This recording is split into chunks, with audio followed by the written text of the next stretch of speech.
Hello Mizzou R user group, this is Tom Guerrieri, and today we're going to work through the probability chapter from the Open Intro to R course that we've been using online to familiarize ourselves with the basics of R and RStudio. Okay, so I already have my RStudio opened up right here. So the first thing that I'm going to do, that I always do, is I check to make sure that my working directory is set to the right location. Remember, the working directory is where R is going to save files and also load files from. So the way to do that is get wd, and that shows me where my working directory is. Okay, so my directory right now is documents, but I don't want documents. I want it to be set to the folder that I have that corresponds to the probability chapter in the OpenIntroR course. So everybody should have downloaded the materials, which is in this folder IO Labs, and I have that also in a folder called R user group. And this is the probability chapter, and there's my markdown file, which is what I want to bring into this session of R. So the way I'm going to do that is I'm going to actually click on the folder right here and go to copy address, and then I'm going to use the command set wd, set working directory, parenthesis, quotation, and then I'm going to paste it in there. Remember, one thing that you have to do is you have to go back and change the slashes in the file address right here, the directory address, because R won't be able to identify the working directory unless the slashes are in the other direction. Okay, so I'm going to run that. Alright, and now I'm going to go get wd, make sure that my working directory is set, and that looks good. It looks like my working directory is set in the right location. Okay, so the next thing I'm going to do is I want to bring in the markdown file. Well, instead of clicking on the file right here, which I could do, but certain computers won't know how to read a markdown file. For example, a computer that you have not set to know that RMD markdown files are supposed to be opened with RStudio. I already went and did this by clicking Open With and made my computer identify markdown files with RStudio. For computers in which you did not do that, your computer's not going to know to open up RMD files with RStudio. So one trick is to actually use the command prompt right here to bring markdown files or script files into R. And one way to do that is using file.edit, and then right here the name of the markdown file is probability. So now when I execute this command, there we go. It actually brings the markdown file into RStudio in my script editor right here. Okay, so now we'll get started here. So what we're going to be doing in this chapter is we're going to be investigating the theory of basketball players having a, quote, hot hand. By doing this, we're going to learn a little bit about R's ability to use simulation techniques and the sampling functions in R, as well as learning a little bit about probability. So the idea of a basketball player having a hot hand is, let's say you have a basketball player and she makes 2-3 shots in a row. Well, the hot hand theory states that a basketball player who makes a few shots in a row gains confidence about their ability to make shots. So the probability of them making subsequent shots after going on a streak is actually going to be higher than the probability of making a shot if they were not on a streak. So that's the theory of a player having a quote, hot hand. Well, we can actually try to test this theory, and we can evaluate this theory because it is an empirical question by comparing a basketball player who supposedly has a hot hand versus a basketball player who is an average basketball player, one who does not go on a streak and does not have a quote, hot hand. So that's what we're going to do. We're going to use data from Kobe Bryant, who is a basketball player who was considered to have a, quote, hot hand, and then we're going to simulate an average basketball player who does not have a hot hand to be able to evaluate these claims. Okay, so let's go through the markdown file. I'm not actually going to knit the file until the very end.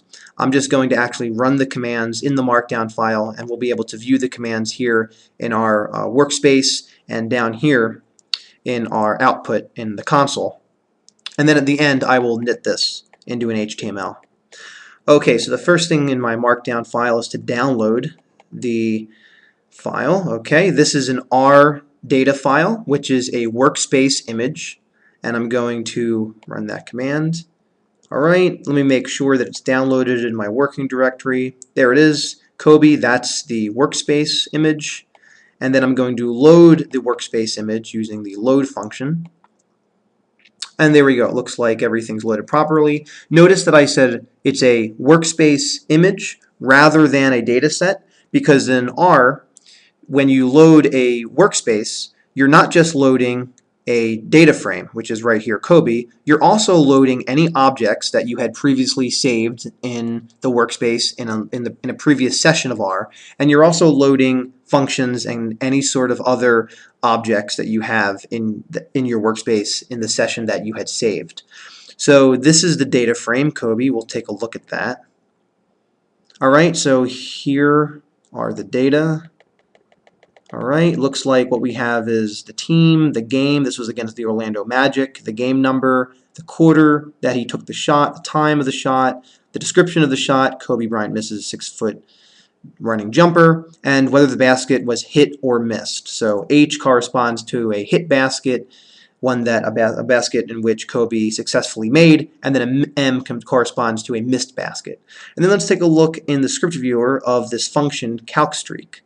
Okay, so this is a function that somebody wrote in R, and this is a function that calculates streaks. So we're not going to go into the code of this, but if you wanted to, you can use the source viewer here to look at this function, which is just a function that was created in the workspace, and I loaded the function into this session when I loaded the workspace in. Okay, so we have those two things right there. Okay, let's take a look at the first 9 observations of basket, the variable basket. Okay, so what am I doing here in this code right here in the markdown? Well, I'm going to the data frame Kobe, which is right there, and I'm identifying the variable basket using the $sign operator. And this notation here, 1:9, tells me to look at the first 9 baskets. Alright, and it looks like that variable basket, the first 9 observations are hit, miss, miss, hit, hit, miss, miss, miss, miss. And it looks like that I actually missed something here. Yes, I missed right here. This is this command here, head Kobe. This allows me to view the first 6 observations. And there we go. These are just the first 6 observations. We looked at that when we clicked on the data frame. Okay, so I missed that, but now we're caught up. Alright, so the first question is, what does a streak length of 1 mean? How many hits and misses are in a streak length of 1? What about a streak length of 0? Okay, well, a streak length of 1 would mean that Kobe misses a shot, hits a shot, and then hits a second shot. That would be a streak of 1. A streak of 0 would be Kobe hits a shot, misses a shot, hits a shot, misses a shot. There's no streak there. A streak length of, let's say, 3 would be Kobe misses a shot, hits a shot, then hits a second shot, then hits a third shot, then hits a fourth shot, and then misses the fifth. That would be a streak of 3 shots. So what it is it's the number of shots made after you make the initial shot. That would be a streak. Okay, so we can actually look at these streaks by using the calcstreak function on the variable basket in the Kobe data frame. I'm going to save these results to an object called Kobe streak. Alright, I just did that. Let's just take a look here at the object Kobe streak, see what it looks like. Alright, so it looks like it calculated the number of streaks. So a streak 1, 0, 2, 0, 0, 0, 3, 2, 0. So these are the streaks that Kobe went on in those conference finals. Oh, I'm sorry, the NBA finals in 2009. Okay, we could make a bar plot of this. and take a look at the distribution, I'm going to use the bar plot function, and then I'm also going to use the function table, which gives me all the unique factors within this Kobe streak object. And by unique factors, I just mean the values, 1, 0, 2. So it counts up the number of ones, the number of zeros, the number of twos, and it puts it into a bar plot. So I'll run that, and here we are, the bar plot. Let's take a look. So it looks like the distribution, he had a streak of 0, looks like maybe 40 times, had a streak of 1 about 25 times maybe, looks like streaks of 2 and 3 about 5 times, and he had 1 streak of 4. So that's the distribution of the streaks that Kobe went on during this NBA finals. Let's see. This is the question. Describe the distribution of Kobe's streak lengths from the 2009 NBA Finals. What was his typical streak length? How long was his longest? Well, we just explained that. His longest was 4. His typical streak length was none, no streak. And the distribution looks to be a distribution that trails off, has a mostly zero streak length, and then trails off, and there's very few streaks of 2, 3, and 4. Okay, so the question is compared to what? So as we discussed earlier, the idea of having a hot hand is that a player makes a few shots in a row, and then the player gains confidence, and the probability of making subsequent shots is more than if the player hadn't gone on the streak. So one way that we can compare the hot-handed basketball player to a non-hot-handed basketball player is to simulate a non-hot-handed basketball player. So in our markdown file, this is all of the probability theory of going into what it means to have a hot hand.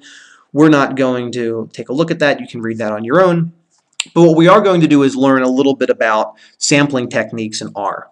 So the first thing we're going to do is we're going to create an object called outcomes, and we're going to make this object outcomes be a vector of 2 characters, heads and tails. We're going to use the combine function, C right here, to combine heads and tails into a vector in the object outcomes. Alright, and over here I can see that I have a new object called outcomes, which is nothing more than a vector of the characters, heads, and tails. Well, I can take samples of this object using the sample function. So let's go through and do that. The function is sample, the object is outcomes. Size specifies how many draws I'm going to take of this object outcomes, and replace specifies whether or not the sampling is going to be done with replacement. I'll set that to true. So when I run this, tails, tails, tails, heads, heads, tails. You can see every single time I click run, it produces another flip of our coin. Right here, our hypothetical coin, our flip of the quote object outcomes, and it gives me tails, tails, tails, heads, heads, heads. Okay, so that's what I have, what we have there, and we can actually use this to simulate a basketball player. So we'll see how we do that. So before we actually get there, let's make our coin. Let's actually make our coin be a draw of 100 times rather than 1 time. So I'm going to create an object called SimFairCoin, and I'm going to, rather than just flip this coin once, I'm going to flip this object outcomes, our hypothetical coin, 100 times, and I'm going to save that to the object. So let's do that.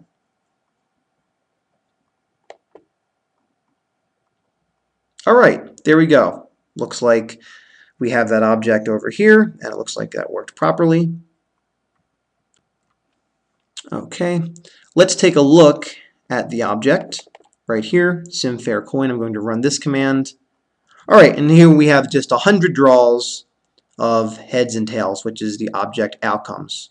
We can use that table function again to look at the distribution of this SimFairCoin object.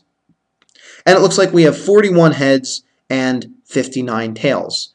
Well, that's interesting. So the probability of getting either heads or tails is actually 50-50. So it seems like we actually have a distribution that's a little bit different from 50-50. Well, these are sampling techniques, so you would expect it not to be exact. Okay. Well, one thing that we can do is we can actually assign probability weights to this object. In other words, we can, rather than make this a 50-50 fair coin, we can make this an unfair coin and weight the probabilities so that the probability of getting heads is 0.2 and the probability of getting tails is 0.8. I can do this using the option prob equals and then the combined function as well in the function sample. So let's go through and run this command and see what happens. Alright, so it looks like I created an object called SimUnfairCoin. And let's just take a look at SimUnfairCoin here.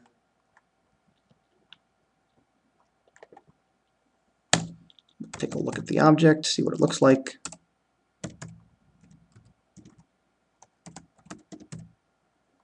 Let's actually use the table function to take a look at the distribution.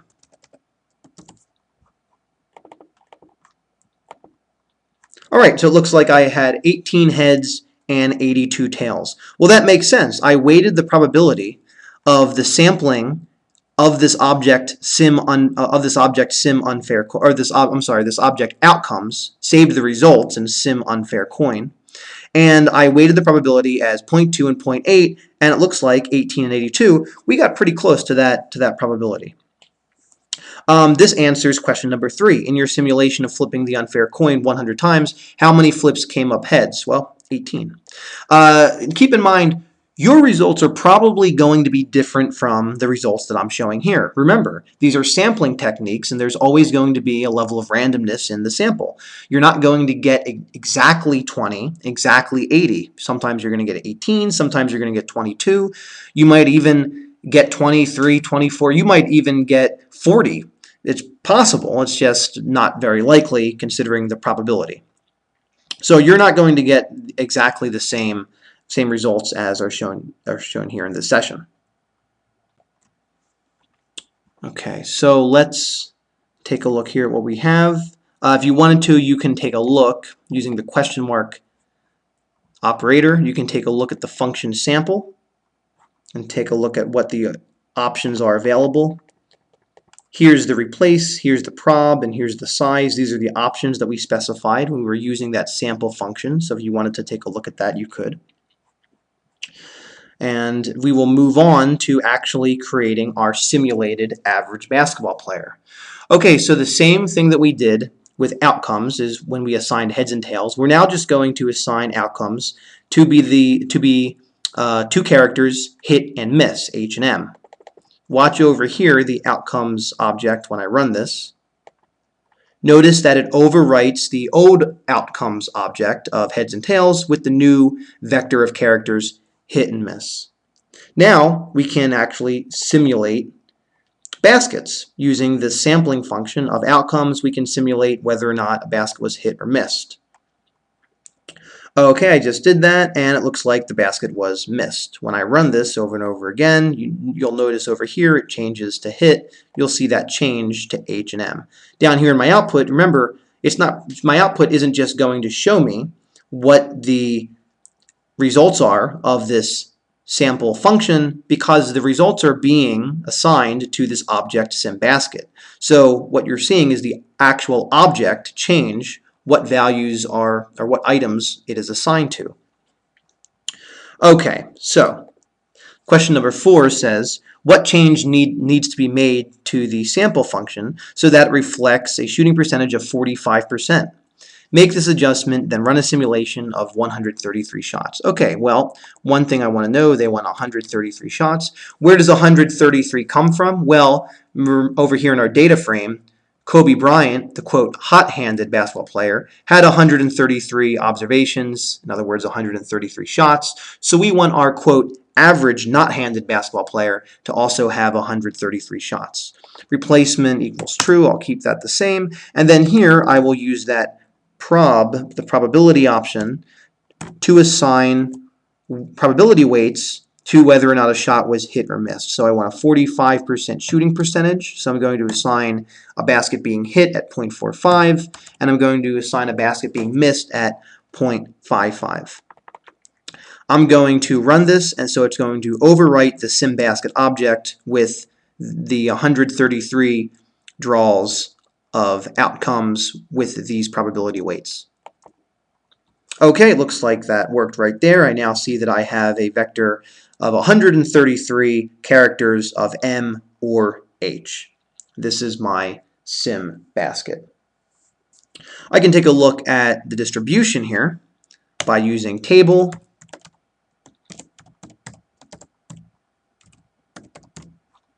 And let's take a look at see what the distribution looks like. Looks like this average basketball player hit 62 baskets and missed 71. That makes sense. You would expect this average basketball player to miss more baskets than he or she hits because you established that the weighted probability is going to be 0.45 for hitting a basket and 0.55 for missing a basket. So that would make sense. Okay, so now let's look at the simulated basketball player, right here, sim basket, compared to Kobe. All right, well, that doesn't really help us. We're not really able to tell much from that right there. But what we can do is we can use this calc streak function, and we can apply this calc streak function to our simulated basketball player. So let's calculate the streaks of our simulated basketball player. All right, so the same way that we calculated the streaks of Kobe Bryant, we now calculated the streaks of our simulated basketball player. Okay, so now we can go down and answer some of these questions on our own and try to conclude whether or not, or at least find evidence for, you never really conclude anything with statistics, but at least try to find evidence of whether there is any sort of validity to the theory that basketball players go on streaks and have a, quote, hot hand.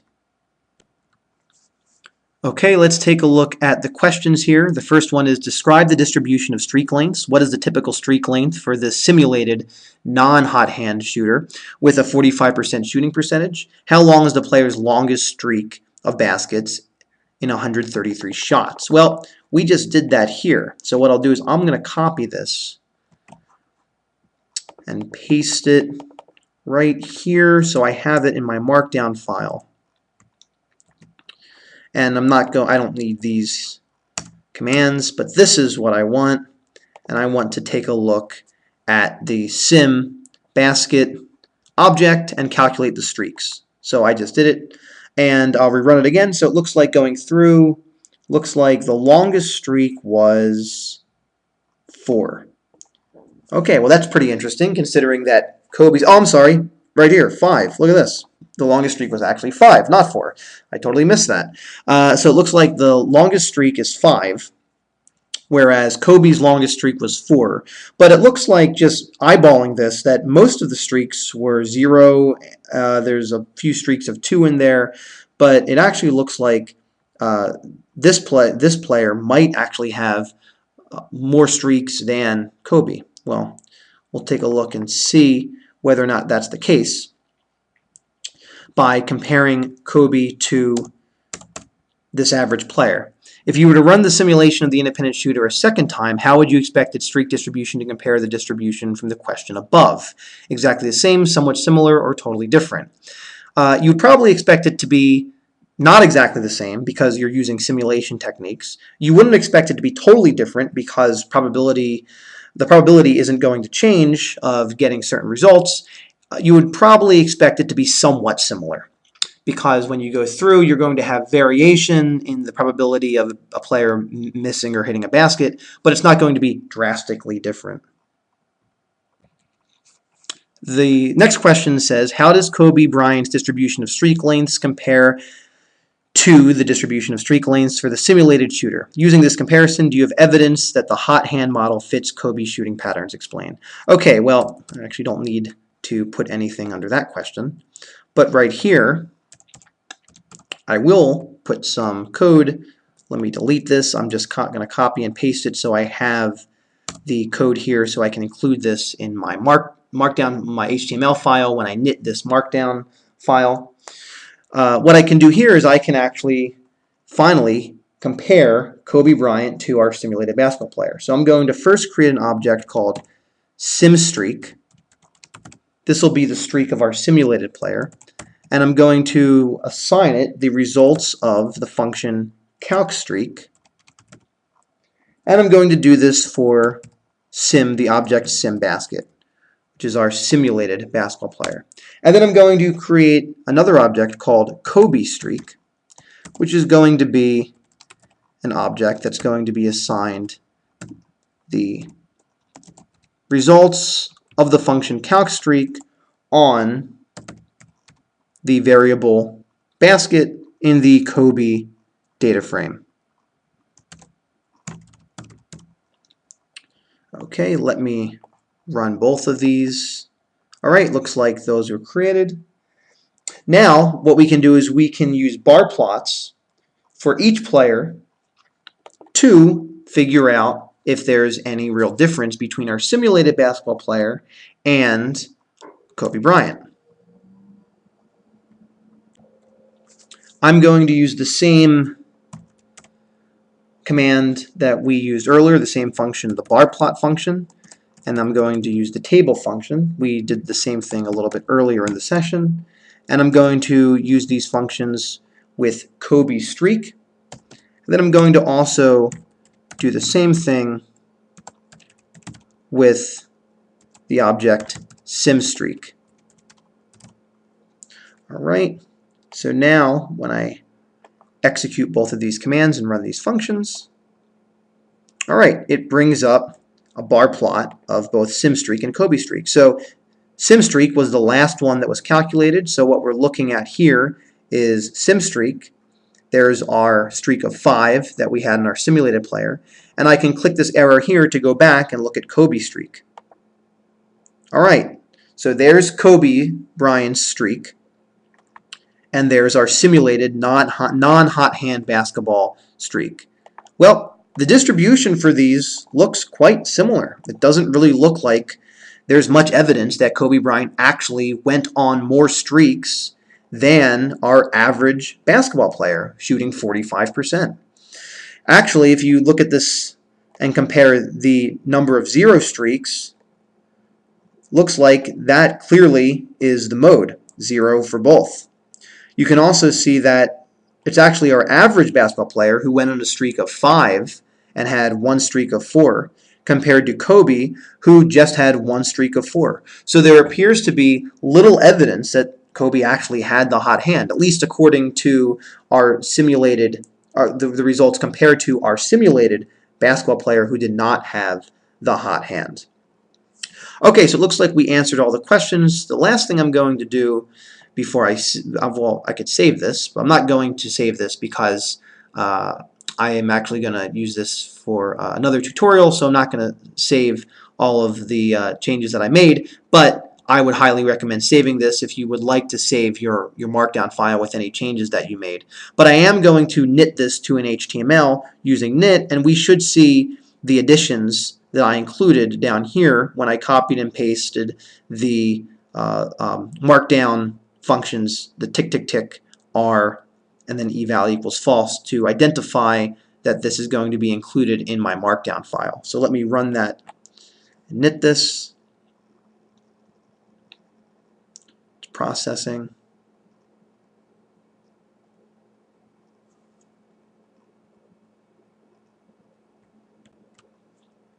Okay, it's given me an error. It says execution halted, calls anonymous process file, split, duplicate label, compare basket. Oh, okay, here we go. I accidentally have, since I copied and pasted this, I have duplicate labels in here that Markdown is recognizing as you can't have 2 labels for the same Markdown code. So I'm going to get rid of those labels and I'll try it again. Looks like it's working now. Alright, and there we go. There's my HTML file. Let's scroll down and make sure that it's included what I added. And here we go. This is included. I added these calcStreak, objects, SimStreak and CobiStreak, and the bar plots. So I actually added this to the HTML file using the markdown commands. Alright, so I hope that was a little bit helpful in working through this probability chapter, and we will move on to the chapter on sampling in the next session.